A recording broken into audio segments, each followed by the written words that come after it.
Anjas melompat turun dari pembaringan, menghampiri Rea yang berdiri di ambang pintu kamar mandi. Ia mengecup kilat pipi istrinya. "Aku mau mandi dulu," ujar Anjas. "Supaya nggak terkontaminasi bau asyem. Aku tunggu." Rea tersenyum simpul, menjauh dari pintu. Rea mengambil kardigan karena merasa kedinginan. Dari dalam kamar terdengar siulan Anjas, juga gemericik air. Rea duduk di sisi tempat tidur, belum dimulai sudah panas dingin. Mengapa dirinya luluh begitu cepat? Padahal rencana awal ingin mengabaikan Anjas. Ingin membuat suaminya bekerja lebih keras menaklukkan dirinya. Namun ada keinginan disentuh setelah insiden ciuman di kamar. Kemudian bagaimana cara Anjas memperlakukan dirinya? Sangat sabar sekali. Apakah dirinya telah jatuh cinta? Lamunan Rea berakhir karena mendengar notifikasi pesan. Dia terpaksa berdiri, mengambil tas yang tergeletak di kursi. "Diwa keluarga ada pesan baru. Oma Rita, nitip peyem dan oncom. Diana, mama pingin bolen pisang. Tolong belikan, nanti mama ganti plus ongkir. Juna, Mbak Rea, bisa belikan angklung. Regan, bubar-bubar. Juna, papa, kayak Satpol PP. Rea, oke, aku usahakan." Anjas keluar kamar mandi. Handuk putih terlilit di tubuh, menutupi pinggang sampai lutut. "Kok pakai baju hangat, Yang?" Anjas memeluk dari belakang, dagunya di pundak Rea, kedua tangannya melingkar di pinggang sang istri.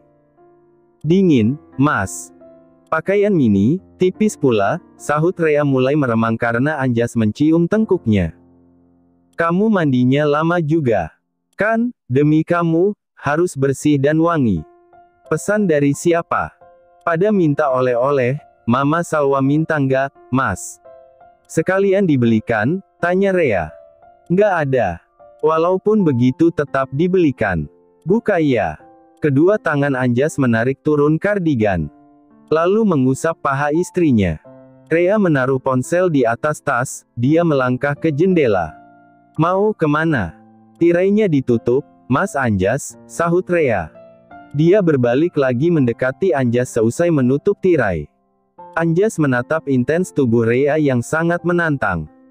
Lekuk tubuhnya terlihat dari balik kain yang transparan. "Mau mulai sekarang?" Rea berhenti melangkah, bibirnya mengerucut lalu bertanya. "Nggak jadi."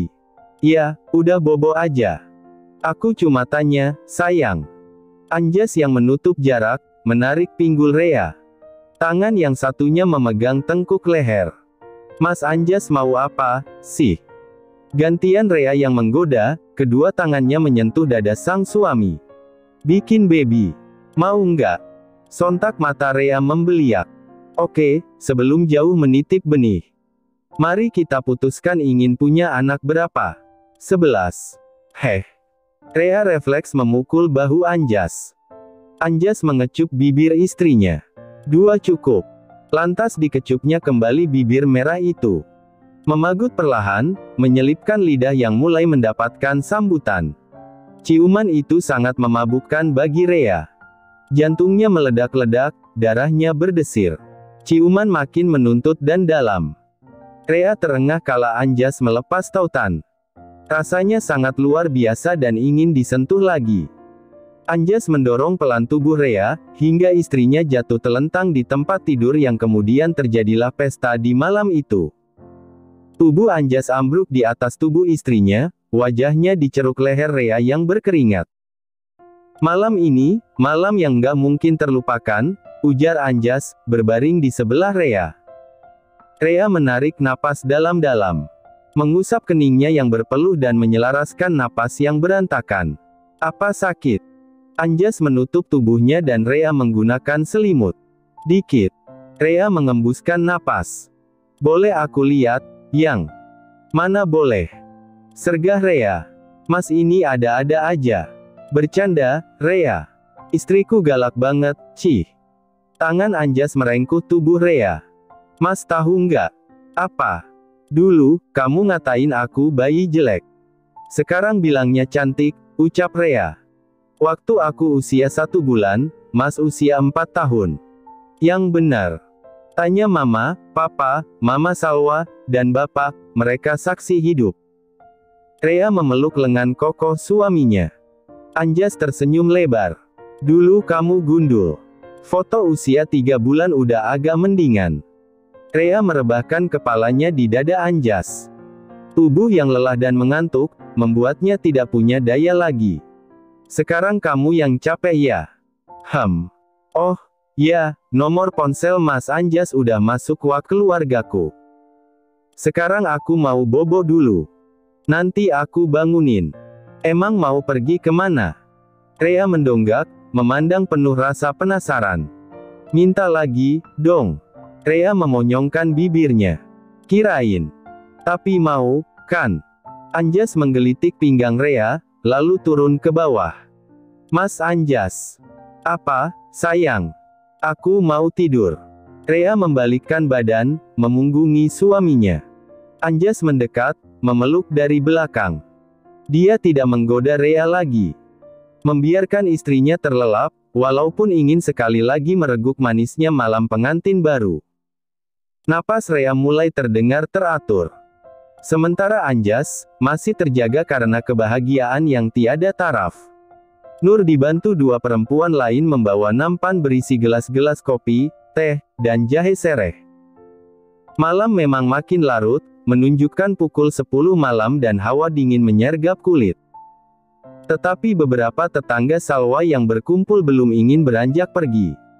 Mereka yang dipercaya mengatur segala urusan acara ngunduh mantu, yang akan diselenggarakan 5 hari lagi. Salwa tidak memesan catering, dia memasak sendiri dengan bantuan Bu Is dan ibu-ibu yang lain. Acara tersebut tidak mengikuti sesuai pakem, hanya untuk menyambut menantu kesayangan dengan mengundang tetangga satu kampung. Istilah gampangnya menyambut Rea sebagai anggota keluarga baru.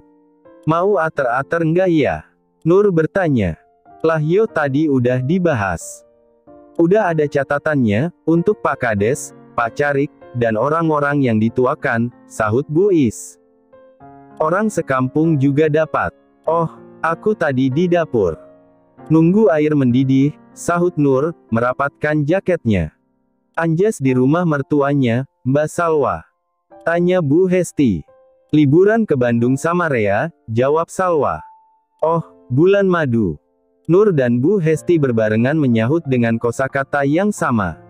Iya, istilah kerennya, tukas Salwa. Rumahnya Anjas belum jadi tuh Mbak Salwa. Nanti tinggal di mana pengantin barunya? Untuk sementara tinggal sama kami. Salwa menjelaskan. Anjas membangun rumah 7 bulan yang lalu. Hanya tinggal tahap finishing, pasang pagar, dan melengkapi dengan furniture. Mbak Salwa, papa mertua Mas Anjas, kan, bos furniture. Minta aja kali, seloroh Nur. Salwa tertawa sebentar. Ngawur kamu, Nur. Kalau dikasih ya nggak apa-apa. Jangan sampai minta-minta. Malu-maluin Anjas saja. Lalu, mereka membicarakan Nia yang masih belum terima Anjas memutus hubungan. Nia mulai menyebarkan rumor kalau Anjas dulu selingkuh. Dan, selingkuhannya adalah Rea. Lambene Nia perlu ditabok tai kebo, ujar Bu Hesti. Gregetan aku. Mbak Salwa mau aku bantu ngelabrak Nia. Nggak perlu dilabrak. Orang-orang pada nggak percaya kok, timpal Nur. Kalau udah berlebihan, sesekali harus diberikan pelajaran, Nur. Nia udah sakit jiwa, sampai-sampai pergi ke dukun. Untung Mas Anjas selamat. Bu Is menghabiskan kopinya, lantas berpamitan pulang. Salwa mengeluarkan plastik bening, mempersilakan para ibu-ibu membawa makanan yang tersisa. Seperti onde-onde, brownies kukus, buah jeruk, dan lemper. Nur, piring dan gelasnya nggak perlu dicuci. Besok aja. Udah malam, ucap Salwa. Tuh udah dijemput Vivi. Seorang perempuan muda datang mengendarai Honda Supra. Putri semata wayang Nur. Mbak Salwa, Sofi ngaku-ngaku, alasan Mas Anjas membangun rumah karena akan nikahi dirinya. Biarin anak dan ibu ngarang bebas, sahut Salwa. Aku pamit, Mbak. Ya, hati-hati. Salwa kemudian menutup pintu pagar. Karena ngantuk, dia hanya menggulung tikar. Kemudian ke kamarnya. Jika Nia atau Sophie masih mengganggu Anjas dan Rhea, Salwa yang akan langsung turun tangan. Perempuan separuh baya itu berhenti tepat di depan pintu kamar. Anjas mengirim pesan. Anjas, Mama mau dibelikan oleh-oleh apa? Salwa, cucu. Anjas, baru kemarin nikah, udah ditodong cucu. Salwa, apa aja, yang penting enak. Anjas, oke. Salwa sudah tidak sabar bertemu Anjas dan Rhea. Rencana jalan-jalan hanya tinggal rencana.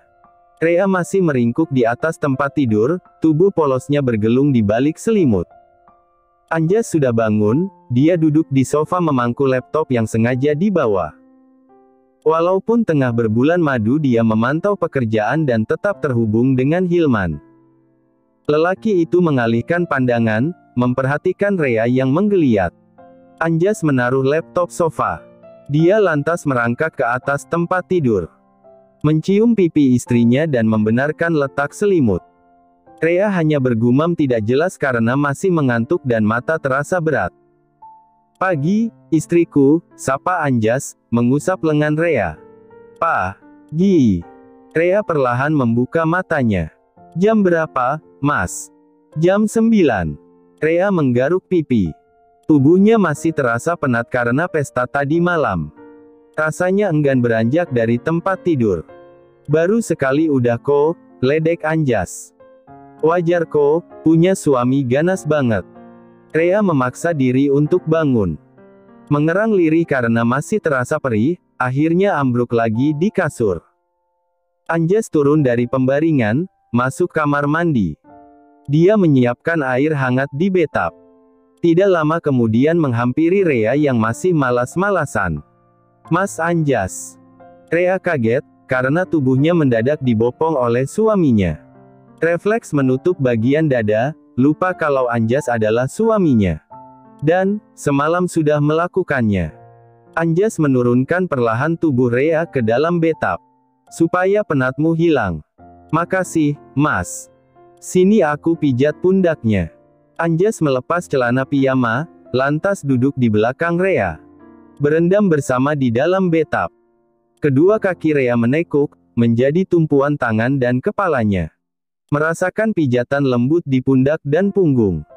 Mas Anjas cocok jadi tukang pijat, canda Rhea. Tukang pijat khusus untuk Is Amen, istri tercinta, tukas Anjas, memajukan tubuhnya ke depan untuk mencium pundak istrinya. Jadi jalan enggak? Agak siangan, ke satu tempat aja, jawab Rhea, menyandarkan tubuhnya di tubuh Anjas. Kalau malas di kamar saja. Mau cari oleh-oleh, Mas? Berarti ke tempat oleh-oleh aja. Ih, nggak bisa gitu. Nanti ditanya-tanya Oma sudah pergi kemana aja, kata Rhea, terdengar manja.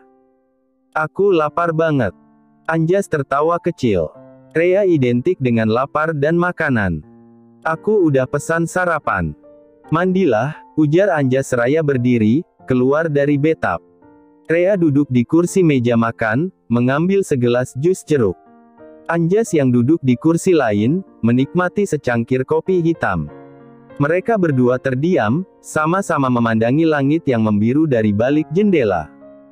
Rhea mengambil sendok, mencicipi sop ayam yang masih hangat. Mas Anjas, punya mantan berapa? Pertanyaan Rhea menyebabkan Anjas tersedak. Ngapain tanya-tanya mantan? Pingin tahu. 3, sahut Anjas. Mau tanya apa lagi? Mas Anjas marah ya. Rhea setengah merajuk. Aku hanya ingin keterbukaan aja. Enggak. Ayo, siap-siap. Kita lembang. Anjas beranjak dari kursi, mengambil pakaian yang masih di dalam koper. Dia memakai kaos biru navy dan celana panjang krem. Maaf, lirih Rhea. Rhea menepuk-nepuk jidatnya sendiri karena telah melakukan kekonyolan. Perlahan bangkit dari kursi, berjalan menuju lemari. Aku perlu mengeringkan rambut sebentar, Mas, ucap Rhea, seraya mengambil pakaian dalam, sweater, dan celana panjang. Anjas tidak merespons. Duduk lagi di kursi meja makan. Wajahnya cukup mengerikan dengan alis tebalnya yang bertautan. Rhea yang membelakangi Anjas, melepas batrobe yang meluncur turun ke bawah. Perempuan itu mengenakan celana dalam putih terlebih dahulu. Aku nggak akan tergoda, Rhea, kata Anjas, yang memperhatikan gerak-gerik istrinya. Siapa yang menggoda sih, Mas? Aku sedang memakai celana dalam. Rhea menoleh ke belakang sebentar. Sekarang pakai bra, katanya kemudian. Anjas yang gusar segera berdiri, merengkuh tubuh Rhea dari belakang. Nakal kamu. Mas, lepas. Aku mau pakai baju. Katanya mau pergi jalan-jalan, ucap Rhea. Nggak jadi. Aku kurung kamu sampai besok pagi. Seketika tubuh Rhea meremang. Tangan kanan Rhea memainkan rambut Anjas. Kepala Anjas rebah di dadanya. Mereka baru saja selesai berpesta. Kondisi spray kusut berantakan. Batrobe, kaos, celana panjang, sweater, dan pakaian dalam berserak di lantai. Di luar, matahari makin meninggi. Cuaca sangat cerah. Tetapi, pasangan pengantin baru itu betah berlama-lama di atas tempat tidur. Saling memeluk dengan kaki yang saling membelit. Lapar lagi nggak? Tanya Anjas. Kan, 1 jam yang lalu makan, sahut Rhea, tubuhnya terasa lengket karena keringat. Siapa tahu setelah berpesta kamu kelaparan. Anjas mengusap-usap perut rata istrinya. Enggak lah. Karena kamu total banget waktu berpesta, yang. Maksudnya. Semangat banget gitu. Manggil namaku beberapa kali. Mendesah tanpa malu-malu, jelas Anjas, membuat Rhea tersipu malu. Mas Anjas yang ngajarin aku, sahut Rhea, perlahan beranjak turun dari pembaringan. Rhea menggapai batrobe lalu memakainya. Dia juga memunguti pakaian yang lain, yang ditumpuk di kursi. Anjas yang masih terkulai di ranjang, melihat semburat kecil bercak merah di spray. Matanya beralih memandangi Rhea yang minum segelas air putih.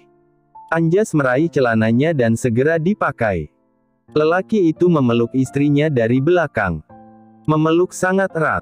Anjas mencium puncak kepala Rhea, cukup lama. Menghidu aroma wangi sampo. Apa yang dikatakan Bima tidak benar, Rhea masih suci. Jangan bilang Mas mau nambah lagi. Aku nggak sanggup. Ujar Rhea, yang berpikiran buruk. Males mandi dan keramas. Peluk bukan berarti ingin lagi, yang. Memeluk begini tuh rasanya nyaman banget, kata Anjas. Makasih. Rhea membalikkan badannya. Sekarang mereka berhadapan dan saling memandang. Makasih untuk apa, Mas? Menjadi istriku. Sama-sama. Rhea tertawa kecil. Jadi jalan-jalan nggak? Kamu bisa jalan. Katanya itu agak sakit. Mas ini. Memang sedikit nyeri dan meninggalkan rasa sedikit panas juga, tapi akan berangsur membaik. Lama-lama akan terbiasa, ujar Rhea. Karena sudah siang kita pergi ke tempat yang nggak jauh-jauh.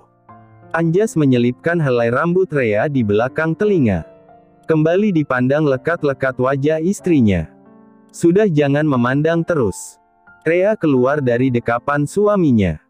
Berjalan cepat ke kamar mandi. Aku ikut mandi.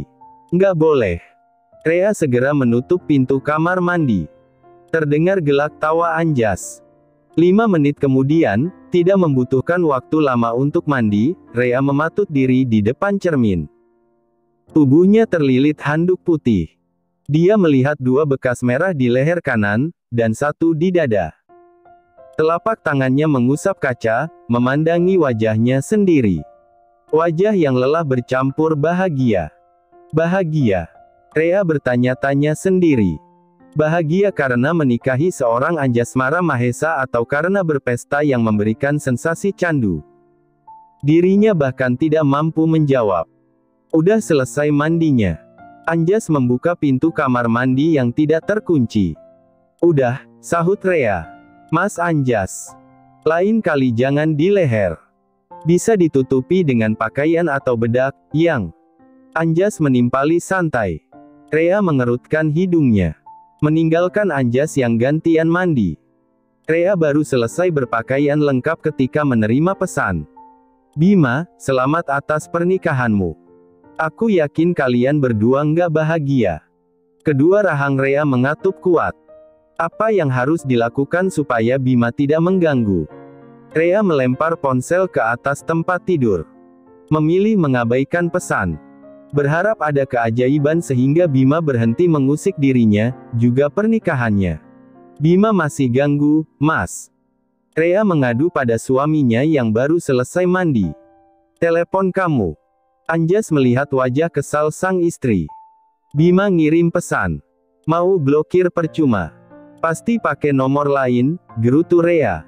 Anjas sendiri tidak punya solusi bagaimana menghadapi Bima. Dengan ancaman tidak akan mempan. Anjas mengambil ponsel Rea, membaca pesan dari Bima. Makanya aku ragu mau upload foto pernikahan kita di IG, Mas. Khawatir memprovokasi Bima. Rea mendengkus kasar. Rea, abaikan saja, kata Anjas. Dia berpikiran ingin meminta bantuan Regan supaya bicara baik-baik pada Bima. Mungkin itu pilihan tepat, jika menghadapi cecunguk itu sendirian, Anjas yakin akan terjadi baku hantam.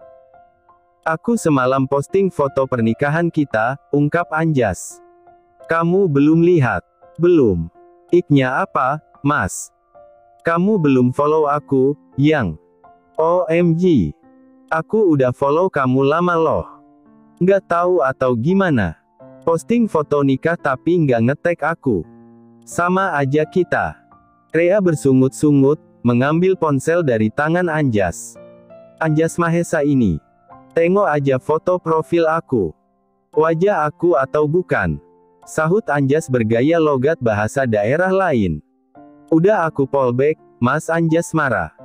BTW, kenapa bisa dikasih nama Anjas marah? Tanya Rea, seraya menggunakan sunscreen, lalu lip tint, lalu mengenakan bando berwarna putih. Terakhir menyemprotkan parfum di pergelangan tangan. Kata bapak, dulu suka nonton sinetron dan ngefans sama aktor yang namanya Anjas Mara, jelas Anjas.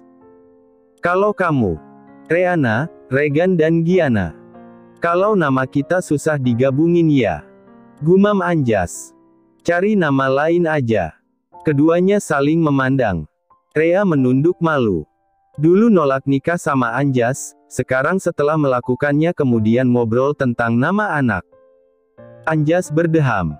Kita jalan-jalan keliling Bandung saja.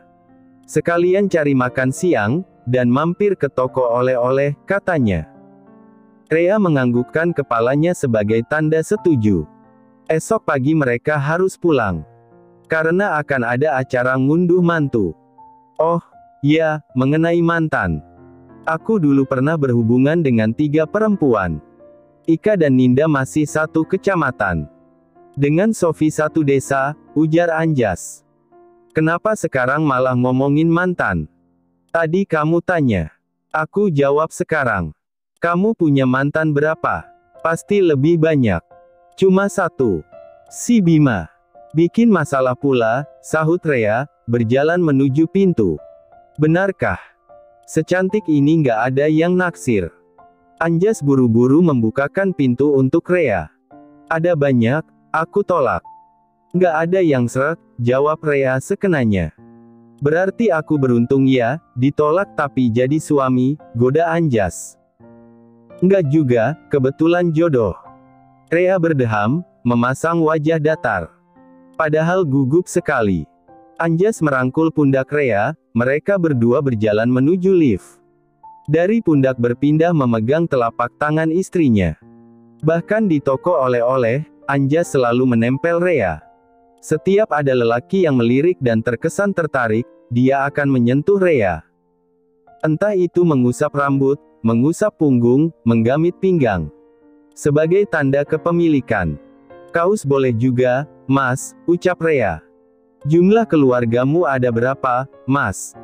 Sekitar 10, Yang. 4 lelaki, 6 cewek, jawab Anjas, termasuk keluarga intinya sendiri, dan keluarga sepupu Hilman. Buat Big Nur juga. Rea memilih-milih kaus. Sedangkan Anjas yang membawa keranjang belanja sekaligus yang membayar di kasir. "Mbak Lilis, mana?" tanya Regan, yang pulang lebih cepat dari kantor. Giana belum sempat menjawab, Lilis sudah muncul di dapur bersih yang merangkap ruang makan. Asisten rumah tangga itu hendak pulang. "Ada apa, Pak Regan?" tanya Lilis. "Apa benar Bima pernah datang dan ganggu Rea?" Regan meminta penjelasan, karena Anjas memberitahu lewat telepon 1 jam yang lalu. "Ada apa ini, Pak?" Giana memandangi Regan. Regan menjelaskan mengenai Bima yang masih mengganggu Rea, juga Anjas. "Iya, waktu itu Mas Bima datang, dia meluk paksa Mbak Rea, Pak Regan. Kejadian itu sudah lama, sebelum menikah," terang Lilis. "Kenapa kamu nggak memberitahu kami?" sesal Giana. "Maaf, nggak boleh sama Mbak Rea," ungkap Lilis.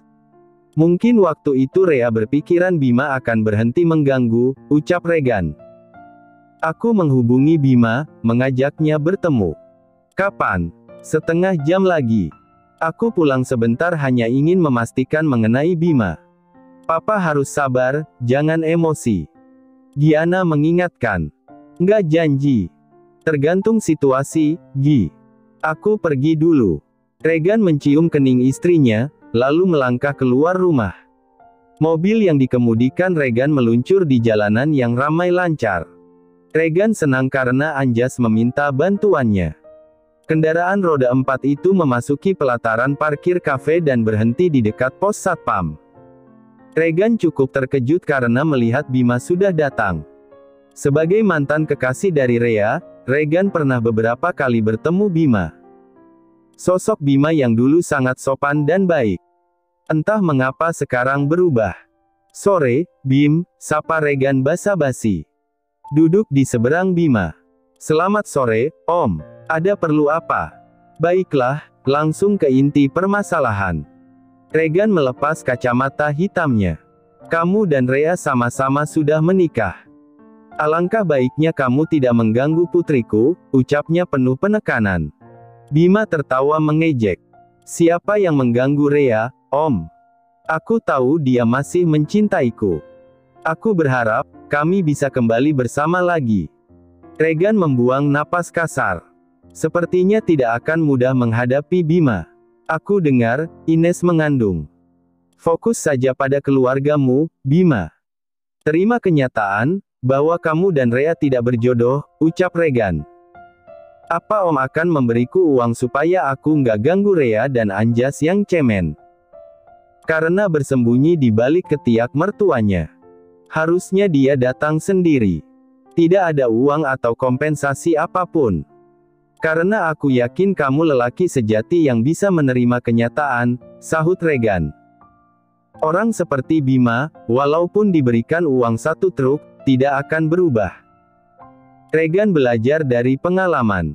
Dia teringat Johan di masa lalu. "Tapi, aku bisa melakukan apa saja jika kamu masih mengganggu putriku," imbuh Regan. "Om mengancamku," sinis Bima. "Memberi peringatan, Bima. Itu lebih tepatnya. Kau belum mengenal aku." Regan mencondongkan tubuhnya ke depan, menatap lawan bicaranya sangat tajam. "Jadi, jauh-jauh dari Rea sebelum menyesal kemudian." Bima melihat kobar kemarahan yang mengerikan di mata Regan. "Satu lagi, Anjas tidak cemen. Malah kamu yang cemen." Regan meninggalkan kafe. Berharap Bima bisa memahami. Kalau tidak, Regan terpaksa akan berbuat sesuatu. Oleh-oleh yang dibawa Rea dan Anjas bukan hanya makanan, mereka membeli kaos bertulis Bandung. Sekarang mereka sudah berada di kediaman Anjas. "Nanti biar Mama yang bagikan oleh-oleh. Sekarang istirahat dulu," kata Salwa. Dari Bandung, Rea hanya mampir sebentar di rumahnya sendiri. Dilanjutkan perjalanan ke rumah Anjas. Rea belum bertemu Rita, karena neneknya sedang ada kegiatan sosial di panti jompo. Dia juga tidak bertemu Regan yang kerja, dan Juna yang masih di sekolah. "Ramai orang, Ma," komentar Rea. "Di lantai bawah, banyak ibu-ibu yang sibuk." Ada yang melipat kotak-kotak kardus makanan, mengelap piring-piring, menghitung rantang yang jumlahnya puluhan, ada yang memasak di dapur, disertai obrolan-obrolan dan canda tawa. Memang ramai kodok, timpal Anjas, yang menyeret koper Rea ke kamar. "Mas Anjas, aku tahu itu," omel Rea. "Nanti saja kalau mau kenalan sama ibu-ibu. Kamu pasti capek." Salwa mengusap pundak Rea. "Mama turun dulu." Rea menyusul Anjas masuk ke dalam kamar. Tempat tidur itu berukuran sedang, ketika tidur pasti terasa sesak apalagi badan Anjas yang besar. "Aku sudah mengosongkan lemari yang sebelah sini," kata Anjas, menunjuk pintu lemari. "Untuk sementara kita tinggal di sini." "Nggak apa-apa, Mas," sahut Rea, melepas jaket kemudian rebahan. Kedua kakinya lumayan pegal. Anjas membuka separuh tirai jendela. Kemudian bergabung di atas pembaringan. Dia menyadari, tempat tidur terasa sempit untuk berdua. Tetapi Anjas malah suka, karena bisa mepet-mepet istrinya. Rea menerima telepon dari Regan. Sang papa mempertanyakan apakah jadi bekerja. Aku belum tahu, Pak." Rea menggigit bibir bawahnya. Keinginan bekerja yang menggebu-gebu mendadak melempem seperti kerupuk yang dimasukkan dalam kuah bakso. "Sepertinya kita perlu bicara langsung. Kalau jadi bekerja, Papa sudah menyiapkan posisi untukmu. Yakni dari staf dulu. Lebih baik memang bertemu langsung." "Oke. Salam buat suamimu." Rea mengembuskan napas pelan. Lalu, menyingkirkan tangan Anjas yang menyusup di balik blus. "Tanganmu itu loh, Mas. Kalau siang diikat saja," sindir Rea. "Ini di dalam kamar." Bukannya menjauh, Anjas mengendus leher Rea. Tangannya kembali ke layapan. "Mas Anjas, banyak orang di bawah." Bibir Rea protes, tetapi tubuhnya merespons sentuhan Anjas. Mereka berdua berpelukan dan berciuman. Melupakan keramaian di luar. Anjas tidak bisa menunggu malam. Suara pintu diketuk. "Mas Anjas, Mbak Rea." Itu suara Nur. Anjas dan Rea menyudahi cumbuan. Merapikan baju masing-masing. "Iya," sahut Anjas, beranjak turun dari kasur dan membuka pintu. "Nganter teh dan mendoan," kata Nur. Anjas meraih nampan dan mengucapkan terima kasih. Saat berbalik, Rea sedang membuka pintu kaca yang menghubungkan dengan balkon. "Kan, sudah kubilang," ledek Rea. "Oke, lanjut malam saja." Anjas menaruh nampan di bawah, karena tidak ada meja kursi. Suami istri itu duduk bersebelahan. Menikmati keindahan alam, teh, dan tempe mendoan yang hangat. "Pakai jaketmu," kata Anjas seraya berdiri. "Aku ingin mengajakmu ke suatu tempat." Rea tidak bertanya. Mengikuti Anjas berjalan keluar kamar. Rea sempat menyapa ibu-ibu yang berpapasan dengannya. "Helm, Mas. SIM bawa nggak?" "Dekat, Yang." "Nggak ada polisi," sahut Anjas yang sudah duduk di atas motor. Rea membonceng di belakang, kedua tangannya di pundak Anjas. Motor mulai melaju di jalanan aspal, melewati rumah penduduk dan kebun-kebun palawija. Motor itu berhenti di depan rumah yang belum dicat.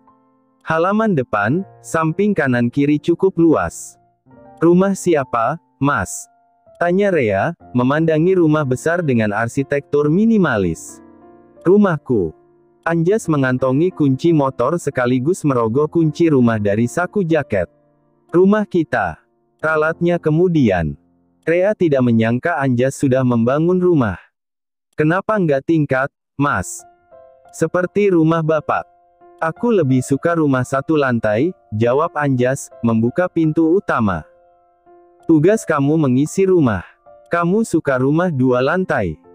"Aku suka rumah model, gaya, atau tipe apapun. Asal."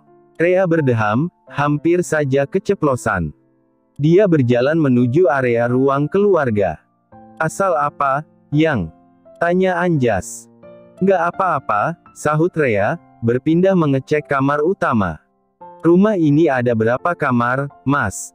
"4 kamar." Anjas mengikuti langkah Rea. Di bagian tengah rumah ada ruang terbuka, sehingga sirkulasi udara bisa seimbang. Ada koridor di samping kanan yang menghubungkan antar ruangan. Ruang terbukanya dibuat taman, Mas. Boleh ya? Kamu belum jawab pertanyaanku, Rea. Asal. Rea tampak berpikir keras. Asal ada makanan, Mas, jawabnya menyengir lucu. Benarkah? Kedua alis Anjas bertautan. Tatapannya tajam. Iya. Rea berbalik, meneruskan langkahnya ke arah dapur. Asalkan ada kamu di sisiku. Mau jawab gitu tapi gengsi.